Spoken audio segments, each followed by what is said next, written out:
Good afternoon. My husband Vince told me I should do these videos showing my face and not just my hands. So this is a new one for me. I normally don't like doing this. So let's see what's in Domenica's pantry. What have we got here today? We have zucchini. Yes, we're going to be making pasta and zucchinis. You will need, here we are again, yes, you will need a punnet of cherry tomatoes, about 4 zucchinis, any size, 1 onion, some olive oil, 1 garlic, and some Italian cheese, pecorino, parmigiano, and some pasta that you like, whatever pasta you like. So we're going to chop the zucchinis. You can either do them like this, or you can do it with the mandolin. Just make sure that your hands are always clear of what you're cutting. These are going to be fried in olive oil and salt with a knob of butter. Everything tastes better with butter. If you don't have cherry tomatoes, you don't have to put cherry tomatoes in at all. My mum used to make it just the zucchinis with the onions, a little bit of garlic, and we used to mix that in the pasta. I'm just adding the tomatoes as an extra vegetable, and it looks pretty on the plate. It gives it a bit of extra flavour and a bit of moisture. The reason why I called it Domenica's pantry, because that's how I cook. I go to my pantry and I have a look what I have for the day. Usually I have a look at it the night before, especially when I was going to work. I used to look at the night before, take it out of the freezer, whatever I needed. So when I get home from work, it was already defrosted and ready to cook. Obviously, when you're working, you always want quick meals. You don't want to slave at the stove for hours, so you want quick meals. So I will try to do that. I'm going to chop the onion, 1 onion. So basically what I do, I just chop it downwards like this. And then just run it across. Just be careful your fingers, hold it just on the top only. Sort of go almost all the way, but not quite.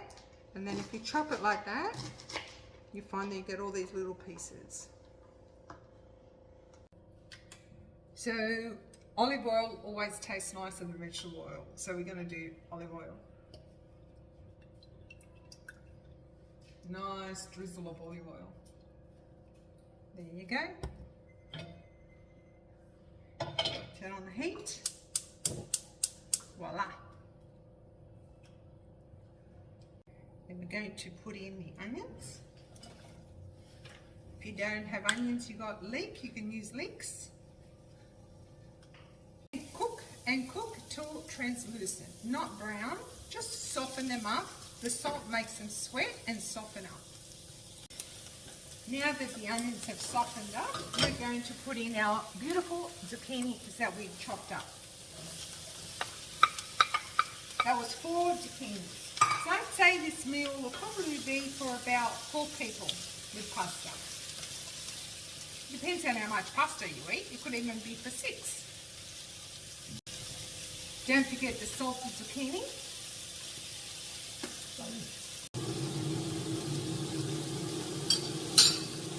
Just continue frying.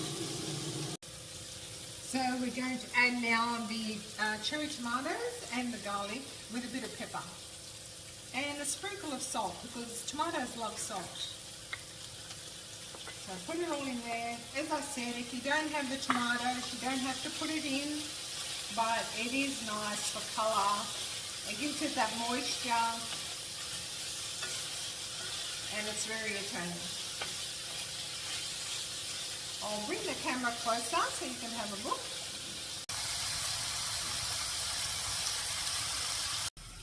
At this point, your water should have already been boiled for the pasta and salt added. About 2 litres of water, I would say a tablespoon of salt in the water. The water needs to taste like the sea. You know when you go to the beach and you taste the salt? That's the way your pasta salt should taste like. Pasta water should taste like. Let's put the pasta in the salted water. Just stir at the beginning. The water will come back to boil. Maybe just stir once more. And the pasta needs to be al dente.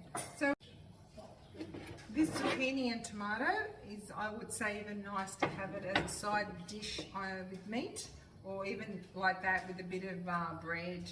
It's fantastic. You don't have to have it with pasta. It's a beautiful dish on its own. Some people say to put oil in the pasta and while it's boiling so that it doesn't clump together. I don't. As long as you stir it occasionally, it will not stick together. It's when you leave it, put it in and leave it, where it's going to stick together. So if you put oil on your pasta like now, you'll find that any sauces that you have will slide off. It won't stick to your pasta. Okay, so the pasta is cooked. I normally strain it in the strainer, but I'm going to do it like this so you can have a look.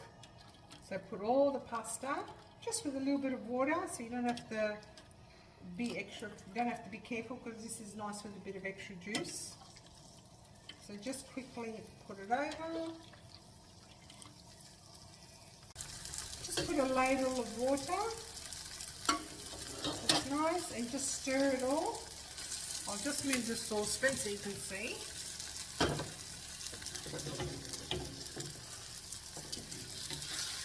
Just mix it all up. You can switch it off now. Keep on mixing.